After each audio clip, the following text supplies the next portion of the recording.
एक बार जरा अपने सहयोगी सागर के पास जा रही हूँ। आज ये देखा गया, वो ओखला से जुड़ रहे हैं हमारे साथ। सागर, जरा बताइए, देखा गया जो मुस्लिम पॉकेट्स थी उनमें बम्पर वोटिंग हुई है। उनमें एक सीलमपुर भी था जहां विवाद भी हुआ कि फर्जी वोटिंग हो रही है, बुरके में वोटिंग हो रही है। ओखला में आप मौजूद हैं। अमानतुल्लाह खान ने कल ही एक वीडियो जारी किया जिसके बाद उन पर कार्रवाई भी हुई है, FIR भी दर्ज हो गई। वो कह रहे थे सब हमारे साथ हैं, आपके साथ हैं। क्या तस्वीर नजर आ रही? देखिए, बिल्कुल सुचारिता, पूर्वी दिल्ली जिसका वोटिंग प्रतिशत आप बता रही थी, अभी तक यहाँ पर आज जो वोटिंग हुई है, इस बार अमानतुल्लाह खान के अलावा ओवैसी की पार्टी ने भी यहाँ पर अपना दमखम लगाया। कुछ लोगों से बात लेकिन करिए। आखिरी लम्हे में जब कुछ लोग वोट करके निकले, वो लोग भाई हमारे साथी खड़े थे, उन लोगों का ये कहना है कि इस बार बीजेपी के पक्ष में माहौल है। क्या रहा इस बार?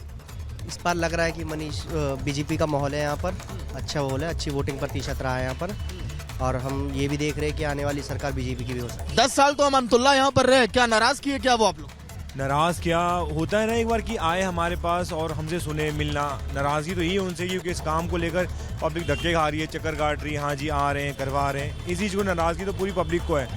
अब पब्लिक का मूड चेंज हुआ है तो उम्मीद लगता है कि खिलेगा यहाँ पर। क्या वैसे भी वोट काटेंगे क्या इस बार अमानतुल्लाह का, क्या लग रहा है?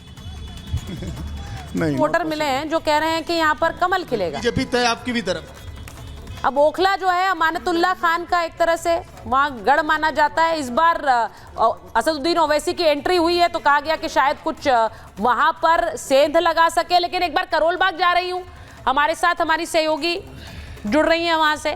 जरा आप बताइए कि करोल बाग में लोगों ने वोट डाल दिया, इस बार उनका जरा नब्ज टटोलिए उनकी, क्या कह रहे हैं वो, इस बार किसकी सरकार? जी बिल्कुल सुचारिता, यहाँ पर लोग हमारे साथ मौजूद हैं और वो लोग मौजूद हैं जिन्होंने वोट कर दिया है और उनसे बात करते हैं और जानते हैं क्या कुछ उनके मुद्दे रहे। आपने वोट किया, क्या कुछ मुद्दों को लेकर मन में वोट किया है? मुद्दा तो मेरा एक ही, परिवर्तन चाहिए दिल्ली में, क्योंकि जो मौजूदा विधायक है उसने यहाँ पे कोई काम नहीं किया है। हमें आम आदमी पार्टी लगातार ये डंका बजा रही है कि आम आदमी पार्टी ने बहुत सारे काम किए हैं दिल्ली में। आम आदमी पार्टी ने सिर्फ कागजों में भी नहीं किए, सिर्फ बोला ही है उन्होंने। जिन्होंने काम किया है वादे पूरे नहीं, बिल्कुल भी नहीं हुए जी वादे पूरे। क्या लग रहा है, वादे पूरे किए हैं आम आदमी पार्टी ने या नहीं? वादे नहीं, जो बोलते हैं सबको झूठ बोलते हैं, दुनिया को सबको ये बरगला रहे हैं, मूर्ख बना रहे हैं। और अब जो है दिल्ली की जनता ने निश्चित कर लिया है कि परिवर्तन निश्चित है।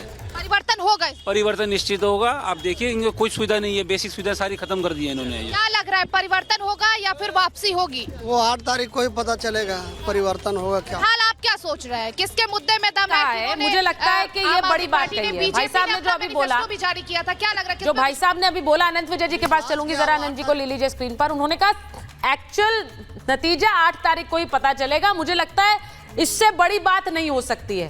हम भले ही अभी थोड़ी देर बाद एक एग्जिट पोल चलाएंगे, लेकिन यह भी बात बिल्कुल सही है कि जो एक्चुअल नतीजे हैं वो 8 फरवरी को ही पता चलेंगे। अनंत जी, जरा बता दीजिए आपका आंकलन क्या कह रहा है? सुचरिता जी, मैं एक बड़ा दिलचस्प तथ्य के साथ अपना ओपनिंग कर रहा हूँ। दिल्ली में जब भी सरकार बदली है जी, तब उस वक्त दिल्ली की मुख्यमंत्री महिला रही है।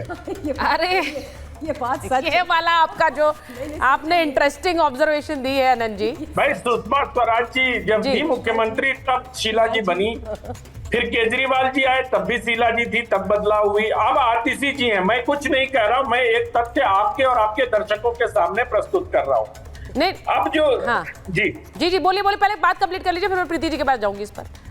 मैं सिर्फ इतना कह रहा हूं कि इस दिलचस्प तथ्य के साथ अगर मैं देखता हूं तो भारतीय जनता पार्टी ने पिछले 10-15 दिनों में इतना जबरदस्त कैंपेन किया है ग्राउंड लेवल पे। मुझे नहीं पता परिणाम क्या होगा, मुझे नहीं मालूम पर नतीजे किसके पक्ष में जाएंगे। लेकिन जो आपने ओपनिंग में कहा कि केजरीवाल जी का जो बॉडी लैंग्वेज है, किसी साथी वक्ता ने कहा, शायद गुरु ने कहा कि जो केजरीवाल जी का बॉडी लैंग्वेज है वो बहुत कुछ कह रहा है। जिस प्रकार से अभी मंत्री वहां झड़प कर रहे हैं और लगातार कह रहे हैं, हमारे आदमी को रोक रहे हैं। एक ट्वीट कर दिया गया कि इसको डांटा फटकारा जा रहा है, तुरंत चुनाव आयोग ने वहां टीम भेजी, वो गलत निकली।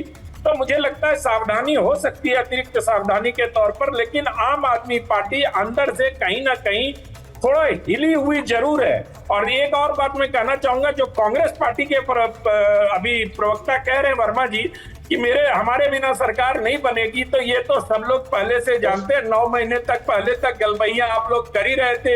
ये तो उनके एंटी इनकम्बेंसी वोट को काटने के लिए कांग्रेस पार्टी ने अपने उम्मीदवारों को खड़ा किया। तो इसमें तो किसी प्रकार के नहीं, मुझे लगता है जो बात अजय जी कह रहे थे उस पर बहुत इंटरेस्टिंग रिएक्शन प्रीति जी का होगा। मैं प्रीति जी से पूछती हूँ। प्रीति जी, कांग्रेस के नेता अजय जी कह रहे हैं कि जो सरकार या तो हमारी सरकार बनेगी यानी कांग्रेस की, और जो भी सरकार बनेगी वो हमारे सहयोग से बनेगी। तो मुझे तो आपसे यह पूछना है कि आपके आंकड़े जैसे भी आए, अगर आपको जरूरत पड़ेगी तो आप कांग्रेस से हाथ मिला लेंगे? 100%। कांग्रेस को 5% वोट शेयर भी दिल्ली में नहीं मिल रहा है। लीजिए। जो एमआईएम का रोल है वही कांग्रेस का रोल है, वो बीजेपी के लिए वोट काटने आए हैं। लेकिन मैंने पहले भी कहा है, दिल्ली की जनता बहुत समझदार है। वो हर चुनाव में अलग अलग क्यों वोट करती है। एक समझदार जनता है, उसको पता है उसको क्या चाहिए, उसको पता है कि उसको हर सरकार से क्या मिलता है। जब देश का सवाल आता है वो मोदी जी को चुनते हैं। जब दिल्ली का सवाल आता है, जब उनको चाहिए फ्री बिजली चाहिए, फ्री पानी चाहिए, महिलाओं को बस यात्रा चाहिए, घर में उनको 10,000 रुपए स्कूल शिक्षा के बचाने हैं, तो वो अरविंद केजरीवाल को वोट देते हैं। तो इसीलिए मेरे को दिल्ली की जनता पे पूरा भरोसा है। उनको जो अरविंद केजरीवाल जी से प्यार है, और ये बात सही है, बीजेपी ने जो कैंपेन की वो एक बिल्कुल अपने मतलब it should be logged in history books. It is such a campaign. उन्होंने यहाँ पे पैसे बांटे, उन्होंने यहाँ पे हम पे पथराव करवाए, हमारे चीफ मिनिस्टर की गाड़ी पे ईंटें फेंकी, उन्होंने हमारे कार्यकर्ताओं को मारा पीटा, उन्होंने वोटर डिलीशन करवाया, उन्होंने पंजाबियों को गाली दी, उन्होंने पूर्वांचलियों को गाली दी। मतलब ऐसा कोई गंदा काम नहीं है जो बीजेपी ने इस कैंपेन में नहीं किया। विदुरी जी तो है ही इतने अच्छी बोली वाले। अच्छा मैम आज क्योंकि मतदान हो गया, भाषा इतनी अच्छी है, सील हो गया, मैं आपसे एक आकलन मांग रही हूँ मैम, क्योंकि हम आगे का पूछेंगे। कितनी सीटें आम आदमी पार्टी ला रही है? 55 के ऊपर। 55 के ऊपर आपकी सीटें आ रही हैं। गुरु प्रकाश जी, आपका आकलन, आप बीजेपी को जिता रहे हैं, कितना आकलन क्या है? आकलन क्या है? 70। नहीं देखिए, ऐसा है सुचारिता, मैं बहुत ध्यानपूर्वक सुन रहा था और काफी आक्षेप लगाए गए हमारे ऊपर। मैं बताना चाहता हूं उनको। हाँ।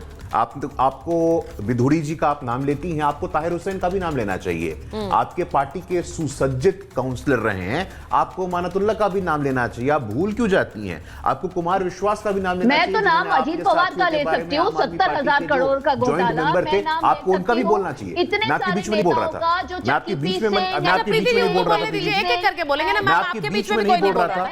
एक एक करके डिप्टी चीफ मिनिस्टर। हाँ, एक एक करके जी।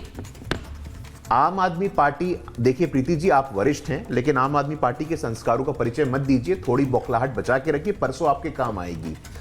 थोड़ी आक्रामकता बचा के रखिए, परसों शायद आपके काम आएगी। मुझे लगता है कि हमें समझने की आवश्यकता है। दिल्ली की जनता सुचारिता समझ गई है कि अरविंद केजरीवाल जी से बड़ा झूठा कोई हुआ नहीं आज तक। अरविंद केजरीवाल जी पीछे बाबा साहब अम्बेडकर की फोटो लगाते हैं। आम आदमी पार्टी के सरकार वाले पंजाब में बाबा साहब अम्बेडकर की प्रतिमा को तोड़ दिया जाता है। इनके मुंह से एक शब्द निकला क्या? ये पंजाब गए क्या? इन्होंने भगवंत मान को वहां भेजा क्या? पहली बार ऐसा हुआ है कि बाबा साहब अम्बेडकर की मूर्ति की प्रतिमा की दुर्गति की गई है, संविधान को जलाया गया है। इनके मुंह में दही जम गया था। आप बीच में बोल रही हैं। आप बीच में मत बोलिए, आपको कोई नैतिक अधिकार नहीं है। बाबा साहब अम्बेडकर का अपमान करते हो और सिर्फ बाबा साहब अम्बेडकर का राजनीतिक उपयोग करना चाहते हो। आप पंजाब में दलित छात्रों की छात्रवृत्ति बंद कर देते हो, एमसीडी में महिला कर्मचारियों का वेतन बंद कर देते हो और दलितों की हितैषी बनने का बात करते हो। आपसे बड़ा महा झूठा कोई भारत की राजनीति में आज तक नहीं हुआ है। अरविंद केजरीवाल जी, मैं ऐसे शब्दों का उपयोग करता नहीं, लेकिन मैं आज उपयोग कर रहा हूं। उनसे बड़ा फ्रॉडस्टर इंडियन पॉलिटिक्स ने आज तक नहीं देखा है। दोहरे मापदंडों की पराकाष्ठा सुचारिता अरविंद केजरीवाल। देखिए मैं एक चीज कह रही हूं, अरविंद केजरीवाल। बापू की पराकाष्ठा 6:30 बजे हम अपना एग्जिट पोल का पहला फिगर दिखाएंगे। अरविंद केजरीवाल जी, हम